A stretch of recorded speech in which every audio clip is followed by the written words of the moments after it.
كل سنة وانتم طيبين يعود عليكم الأيام بخير. والنهاردة فطرنا عند ماما، وحبيت ان انا اخدكم معايا كده في جولة عند ماما. كل سنة وانت طيبة ماما. بصوا ما شاء الله، والله العظيم بجد الأجواء حلوة جدا. طبعا الكرومبة دي محدش يركز معاها، دي مش النهاردة أساسا يعني. تمام. ما شاء الله. ودي بابا، ربنا يديله الصحة، ربنا يديك الصحة يا بابا وطولة العمر يا رب.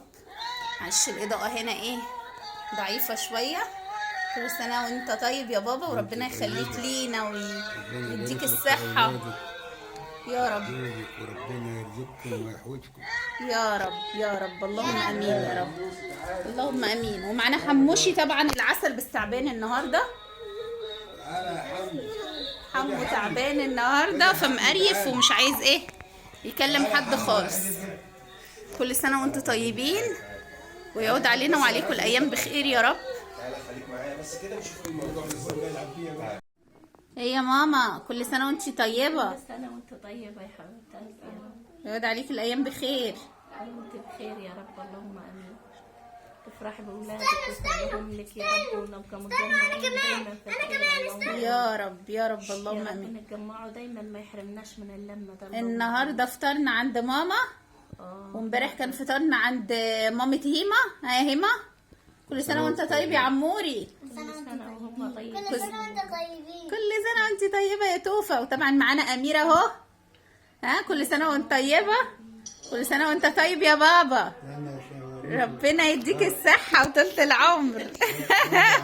اهو بابا مشغول بالتليفون دلوقتي. ايوه، كل سنة وانت طيب يا بابا، ربنا يديك الصحة. فين حمو؟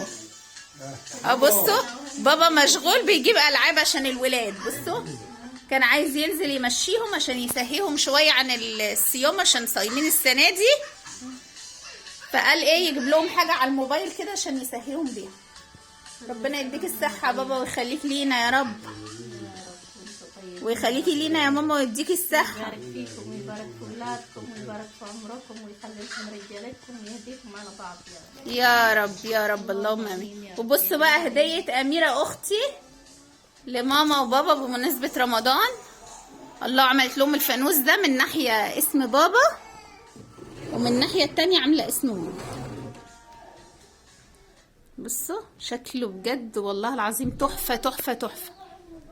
بصوا طبعا أجواء رمضان ما شاء الله عند ماما حلوة قوي. فين حمو؟ بصوا.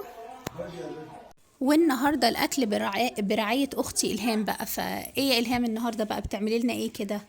هنتبل الفراخ بتاعتنا. اول حاجه هنعمل التتبيله بتاعتنا. طبعا معايا هنا في التتبيله بابريكا و7 بهارات ومعلقتين صلصه والملح والفلفل والكمون، ومعايا دبس رمان، ومعايا صويا صوص. تمام. ومعايا 3 معالق زيت كده او 4 معالق زيت. تمام. وبنظبطهم بقى. وهنا الفراخ كنا نقعينها بقى بميه وملح وخل وليمون وصفتها وكانت زي الفل.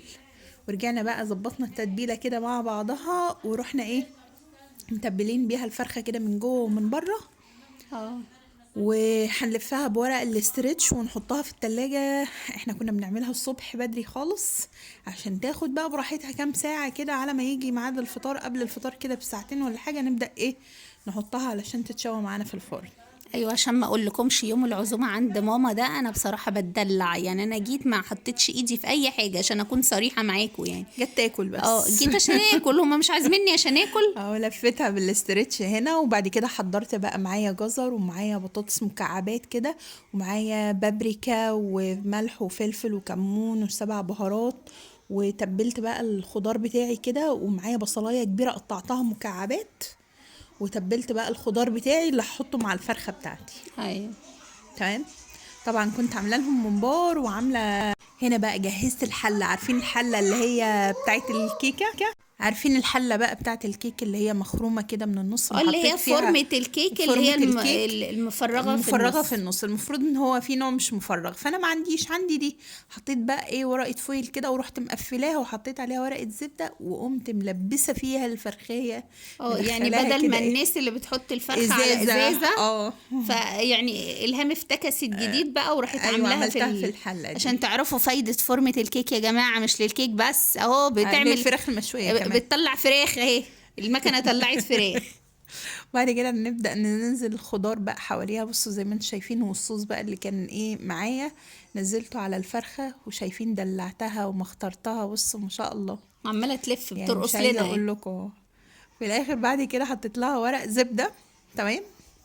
بصوا هنا المحشي بقى، بوريكم المحشي. بصوا ده يا جماعة، محشي الفلفل. الفلفل الرفيع ده تحفة تحفة، بيبقى حراق كده وطعمه خطير. يعني مش شرط يكون المحشي الفلفل الكوبي، محشي بتنجان ورق عنب نسيتي، عملت لنا ورق عنب وممبار. وممبار. ايوه كان هيصة كانت عايزاك والله يا حطينا جماعة. بقى ورق زبدة.